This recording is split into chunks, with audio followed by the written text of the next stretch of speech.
அமுதா, தங்கச்சி வீட்டுக்காரு கால் பண்ணி கூப்பிட்டுருக்காரு. நான் போய் என்னன்னு கேட்டு வந்துடுறேன். ஆமா, நேற்று பேசும்போது ஃபங்க்ஷன் செலவெல்லாம் நான் பார்த்துக்கிறேன்றாரு, நீங்க கம்முன்னு இருக்கிறீங்க. எல்லா செலவையும் நானா ஏற்றுக்கோங்க நான் உங்ககிட்ட சொன்னேன்.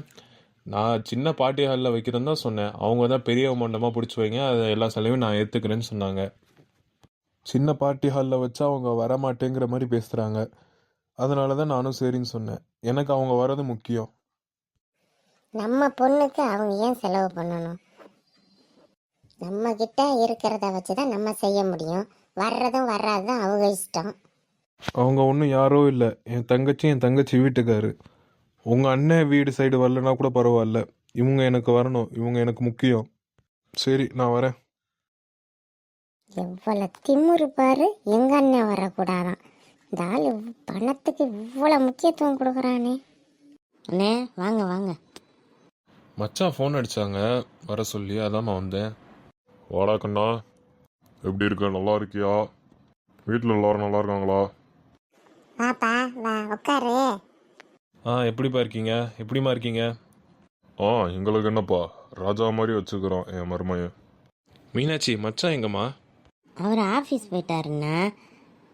அப்படியா? அப்போ எதுக்குமா வர சொன்னார்? அதுவாண்ணா, மண்டபம் பிடிச்சிட்டாரு.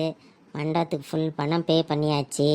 கேட்ரிங்கு எல்லாம் சொல்லியாச்சு. வெஜ்ஜு நான்வெஜ்ஜு ஃபோட்டோவுக்கு எல்லாத்துக்கும் அவர் பைசா பே பண்ணிட்டாருண்ணா. நீங்கள் வந்து மண்டபத்தில் நிற்க வேண்டியது தான். அதை சொல்கிறதுக்கு தானே வர சொன்னார். அதுக்குள்ளேயும் அர்ஜெண்ட்டாக ஆஃபீஸ்லேருந்து கால் வந்ததா கிளம்பி போயிட்டாரு. அப்படியா? ரொம்ப சந்தோஷம்ப்பா. இப்படி ஒரு மருமையன் கிடைக்க நம்மெல்லாம் கொடுத்து வச்சிருக்கணும்டா. ஆமாம்மா, நீங்கள் சொல்லி தான் தெரியணும்னு இல்லை, எனக்கே புரியுதுமா. என்னடா, உன் மாமியார் உன் வீட்டில் தான் இருக்காங்களா? எதுக்கு இங்கே வந்து இருக்காங்க? நாங்கள் சொந்தக்காரங்களுக்கு பத்திரிக்கைலாம் கொடுக்க போனோம். பொம்பளை பிள்ளைய தனியாக விட்டுட்டு போக முடியுமா? அவங்க இருக்கவும் அவங்க பார்த்துக்கிறாங்க. நீங்களும் இங்கே வந்து உட்காந்துருக்கீங்க. எங்கப்பா, மாப்பிள்ளை மாசத்துல 5 நாள் கூட வீட்டில் இருக்க மாட்டேங்கிறாரு.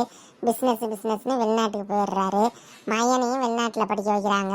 இங்கே அவன் தங்கச்சி மட்டும்தான் தனியாக இருக்கு இவ்வளோ பெரிய வீட்டில். இங்கே இருக்கிற வேலைக்காரவங்கள வேலை வாங்குறது எனக்கு நேரம் சரியாக இருக்குது. மாப்பிள்ளை நாங்கள் 2 பேரும் பொறுப்பாக இருக்கிறத பார்த்து ரொம்ப சந்தோஷப்படுறாருப்பா. சரி, அப்போ நான் கிளம்புறேம்மா. இருப்பா, நீ வரேன் தான் தங்கச்சி மீன் கறி எல்லாம் சமைச்சிருக்கு, சாப்பிட்டுட்டு போ. சரிம்மா, நான் சாப்பிட்டுட்டே போகிறேன். அமுதாக்கா மார்க்கெட் வரேன், நீங்களே வரீங்களா? வாடி நட்டு குக்கு, வா வா வந்து உட்காரு. அமுதாக்கா, உன் மகளோட சடங்கெல்லாம் எப்படி போய்கிட்டு இருக்கு? போகவும் இல்லை நடக்கவும் இல்லடி, பேச்சுவார்த்தை தான் நடந்துக்கிட்டு இருக்கு. என்ன பக்கி சொல்கிற? இன்னுமா பேசிக்கிட்டு இருக்கீங்க? எங்கள் அண்ணன் தாய் மாமன் அவரை கூப்பிட்டு பேசணும்.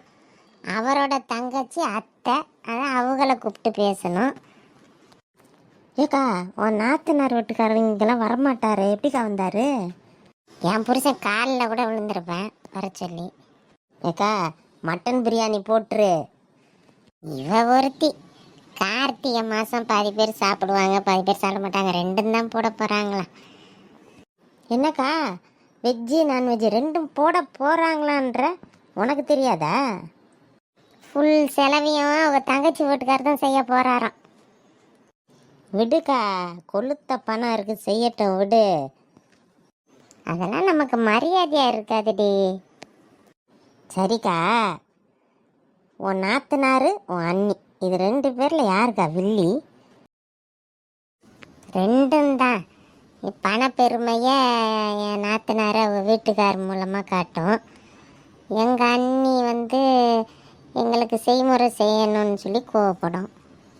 அப்போ வந்து வில்லை வந்து உன் நாத்தனார் வீட்டுக்கார் தான்க்கா. அது என்னமோ கரெக்டு தாண்டி. சரிடி, சாயந்தரம் பத்திரிக்கை கொடுக்க வருவேன், நீ குடும்பமாக வந்துரு. அக்கா, நீ பத்திரிக்கை கொடுக்காட்டி கூட பரவாயில்லக்கா, மட்டன் பிரியாணிக்கா நான் வந்துடுவேன். சரிடி வந்துரு. சரி வா, இப்போ கடைக்கு போயிடுவோம், வா.